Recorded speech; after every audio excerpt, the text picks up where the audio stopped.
Hi there, welcome back to the YouTube channel. I'm back again with the deck tech, another one for this week. This is going to be a Grixis deck. It is one of the creatures from Dominaria United, and it's one of the legendary creatures. And if I say it's got Elemental Demon in the name, you can probably already guess what it is. But without further ado, here we go. Solkanar the Tainted. 2 blue, red, black. For an legendary elemental demon, 5/5. And at the beginning of your end step, choose one that hasn't been chosen. Draw a card. Each opponent loses 2 life and you gain 2 life. Solkanar the Tainted deals 3 damage up to one other target creature or planeswalker. And then the last one that you're always going to leave until last, exile Solkanar, then return it to the battlefield under an opponent's control. This has not been the easiest build for me. It's one of those creatures that I really like the look of. I think it's a fantastic card, fantastic design. What I'm less... No, it's not what I'm less confused about. It's what you do with it. You want the first 3 abilities, the card draw, the losing the life and the damage, to go off. You need them to happen. But the exiling and then giving it to an opponent is a really not good. Each opponent loses 2, you gain 2. They're just going to get it back, and that life's going to go back and forth over 4 turns. So, need to find a way to deal with it going over to your opponent, and that's what I've tried to do with this deck. So, the deck is here. There's a lot of interesting choices here, but this is a weird one for me because I've got only 15 creatures in the whole deck and 47 other things that happen in the deck. And I think I've got the balance right now. I'm still not convinced I've done it right, but I believe this is one of the few ways that we can actually make this work in Commander on MTGO. So it's a real challenge. It's been a real challenge for me this week to get this right. So here we go. The lands. All the lands you can imagine are in that have blue, black, or red in them that I could get hold of, including back to normal, Fabled Passage, Field of the Dead. They're back. Gonna need the creatures for this. This is probably worth playing in this deck, to be fair. Then we got 4 of each of the basics, so 4 islands, 4 mountains, 4 swamps, just so we can cover ourselves. I've also chucked in Borg Tomb Yawgmoth. I wish we had one for mountains and islands as well, like we do, because we've got the black one and we've got a green one now. If we can just get one for all the other colours, it'd be a lot easier to build commander decks, but hey, we'll see what happens in the future with wizard stuff. I won't go through all the lands, but you can imagine what's in there. There's nothing overly special anywhere. I haven't even included a Reliquary Tower in this deck, which could be an oversight or it could be a really good thing. We will see. But what I have included in this deck is only 15 creatures, I said, and 47 other spells. A lot of those other spells are Mox Tantalite, Soul Talisman, Mana Crypt, Soul Ring, Arcane Signet, Chromatic Lantern, Thran Dynamo, because we need to get the ramp on. Everything we need to do is quite expensive, it gets that way, and we need to be able to ramp really quickly to get up to some of the biggest stuff we're doing up here, hence why we've gone that way. But I did have a think, and I've included a few cards that are a little bit unusual in this. I'm going to start talking about Essence Flux and its compatriots, Dissipate, Unsubstantiate, Voyage's End, Ghostly Flicker. I think that's all of them off the top of my head. We're using these basically to bounce Solkanar or flicker it so that we don't have to do. So if we go to the trigger and we're having to do this 4th thing, we can return it to our hand, we can exile it and bring it back in that way, so it resets the triggers. It won't go off because it'll come back in and go, oh look, I'm back on the battlefield, I'm brand new. Okay, which one of these do you want? That's why I've gone with this plan. I think that's one of the only plans you can do with it. However, and then obviously Cyclonic Rift, if it all goes pear-shaped, you can just return it. That's the other reason we have things like Damnation, Chain Reaction, and up here Blasphemous Act, because if we do lose it for some reason, we can just cast one of these, hopefully kill it, put it back in our command zone and recast it, and start the whole process of going through the 3 good things again. On top of that, I've included a few little bits and pieces. Because there's so few creatures, I've really gone down the instant and sorcery route with this, with a few planeswalkers chucked in and a couple of enchantments that will hopefully really help us get there. So we'll just go through the other bits and pieces. Mana drains here just to counter anything that's annoying. There's no other reason for that. Will help us, hopefully we'll counter something that's 4 and that can drop us onto one of these two over here, which I'll get to in a minute. Young Pyromancer's in, because we are doing mainly instants and sorceries, so that gives us some creatures to block with. Expressive Iteration you've all seen and had enough of now. You all know it got restricted in Pioneer, no, banned in Pioneer, sorry. So, yeah, we've dropped one in here. 5 Minds Research I put in because it gives us a way of dealing, if we get 5 charge counters, it gives us a way of killing creatures off. We should get there, I think, with the amount of instants and sorceries, but this is a card I'm on the fence about, but I decided to try it out and see if it worked or not. Goblin Electromancer, we're playing a deck that's got mainly instants and sorceries in it. It makes sense to have this in here to make things cheaper. And I've got to Terminate just to destroy that annoying creature that's going to upset you.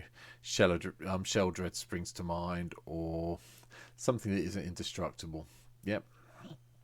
Ghostly Flicker I've talked about. There are 2 cards coming up on this roll in the 3-drop slot that if you're building this in real life, if you've got them, fantastic. Come and be my friend on Twitch and YouTube and subscribe and follow me on Twitch. Pay for your subscription on Twitch. If you haven't got them in real life, replace them. The 2 cards I'm talking about, because I've got them online: Time Twister, Wheel of Fortune. You don't need them. They don't need to be there. You can go and deal with it and take them out and put other things in, but I'll put them in because I want to keep on digging down. And once I get some mana out, I want to make sure I've got something I can bounce this with. Removal comes in the form of Bontu's Last Reckoning and Damnation, and Blasphemous Act, which I've already mentioned. A bit more targeted removal in the fact of Demon Bolt, so we can take out some of the Planeswalkers. Gutter Snipes here with casting instants and sorceries, might as well have it in. I've also dropped in Mana Cannons. This is the first time I've used Mana Cannons since I picked one up a while back. As you can see by the deck, just glancing over at the moment, a lot of the cards are multicoloured, and I figured this might help us deal some extra damage, so hence why it's here. Fevered Visions, draw some cards, deal some damage with a bit of luck. Sahili Ray, just to shuffle through our, scry through our library really, and then do a little bit of ping damage. We may do the -2 and copy some artifacts.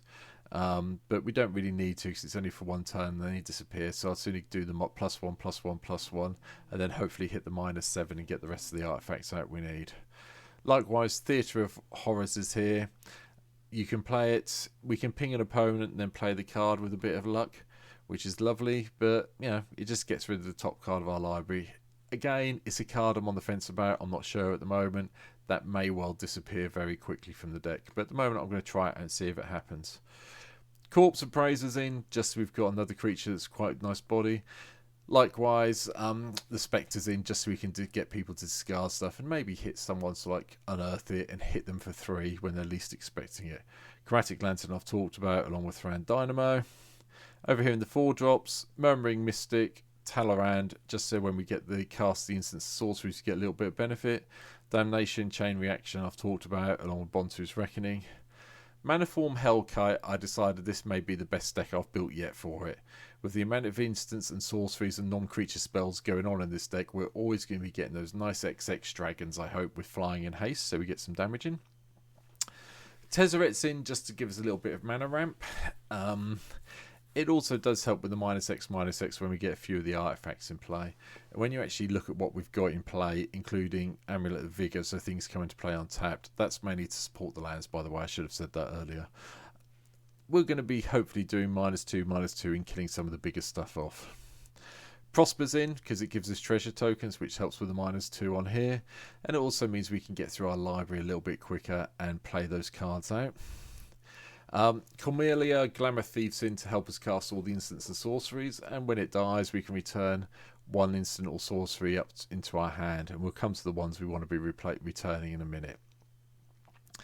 I chucked Marchesa in, and this card is something I'm really not happy about, but I couldn't think of anything better. If you've got a better idea, let me know.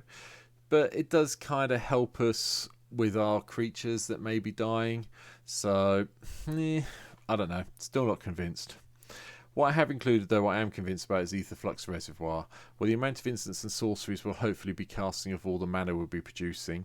This could give us, it gives us a little bit of life, which is nice, because it's something we will need in a Grixis deck, but hopefully we'll get over 50 and just zap people quite a lot. That's the plan. Over onto the 5-drops, there's one version of Time Walk. I'm just playing Temporal Manipulation because that's the one I happen to own. If you've got any others, chuck them in. Jaya Ballard's in again to try out. Again, it's a card I'm not 100% happy with that belongs in this deck, but the +1 for the 3 red mana for instants and sorceries kinds of help, and then maybe the +1 to discard some cards so we can cycle through. If we get a mana clump or something, cycling through them's all well and good. The Scarab God's in as well, just so we can nick some creatures. Again, it's a creature I'm not sure about, but it does keep coming back, so get it back in our hand, we can put it back in play. Likewise, the Scorpion God's here for the same thing, just so we've got that. Scorpion God's a little bit better, because it can chuck around the -1/-1 counters on some things that are going to upset us, so we'll see. Battle of Frost and Fire is a bit of another board wipe, but the Scry 3 is really useful, and then if we can cast a spell with 5 or more when it goes off at stage 3, chapter 3, sorry, getting those extra cards is quite nice. Hostile Takeovers in again, in targeted board wipe. I would quite happily turn my young Pyromancer into a 4/4, then cast this and deal 3 damage to each creature. Yes, we'll lose the token we get from this, but at the end of the day, if we're going to do it, at least we can get it in and have it there. I've put all 3 versions of Nicol Bolas in, so I've got the Dragon God, the God Pharaoh, and the Planeswalker. I was in the right colours, and it's not really a Grixis deck unless you've got at least one Bolas in. Again, these can probably come out, but this is, like I say, a deck I've put together very quickly to try out, and I'm hoping it will work with these 3 still kicking around. They do have the benefits, each opponent exiles 2 cards from their hand, target opponent exiles a card from the top of their library until the end of turn, destroy target non-creature permanent, gain control of a creature that's upsetting you. They do all have their upsides, so hopefully they'll do a few bits and pieces for us. Evelyn's in, just to exile the top card of each player's library with a collection counter, and then just play those cards out, so that's the only reason there. Plus it's a 2/5 and it's a little bit hard to kill. Again, it's a creature that can be easily replaced by something else, but because it is multicoloured, it triggers our mana cannons, so hey, that's why it's here. A bit like all the Boluses do. Right, Arcane Bombardment, 1,000 Year Storm. I've chucked them in because of all the instants and sorceries we are playing. And if we're going to get one of these in play, okay, whenever you cast your first instant or sorcery each turn, exile an instant or sorcery from the graveyard, then you get to copy it. That's lovely. And whenever you cast an instant sorcery, copy it for each other instant sorcery spell you've cast before at this turn. They work quite well together. Haven't managed to do it yet in any way, shape or form, but I think it's worth a try, so I've put them in here because with everything we've got on, it's got to be worth it. The Nicol Bolases I've talked about, but I've chucked in Sheldred just for a little bit of board control so we can kill their creatures off and nick some other things back, and likewise Brass's Bounties in just to ramp us up with some mana if we can get the treasure thing up and running. Last few cards in the deck. Clone Legion, again, I'm a little bit obsessed with this card at the moment if I'm playing blue. I am determined to cast it at one stage and win a game, so this can definitely come out if you don't want to try it out, but I'm keeping it in because at the end of the day, we're not playing that many creatures, and if we can nick someone's whole horde of creatures and just have them all as blockers, I'll be very, very happy. Blasphemous Act, control the board, we've talked about it already. Repeal's another one of the bounce spells. I left it down this thing because it's a little bit different because it's X, and it is return target non-permanent with mana value X to its owner's hand, and then you draw a card. The one bounce spell that I am missing, I just haven't bothered picking one up yet, it's Boomerang. You could replace this with Boomerang. You could keep this in, replace something else with Boomerang. But it's still an instant. It will still trigger things like our young Pyromancer, Murmuring Misket, Talorand. So I think it's worth having it there. Likewise, Crackable Power is hopefully going to be one of our major win conditions outside Solkanar. The ability to do 5 times X damage to up to each of X targets is just amazing.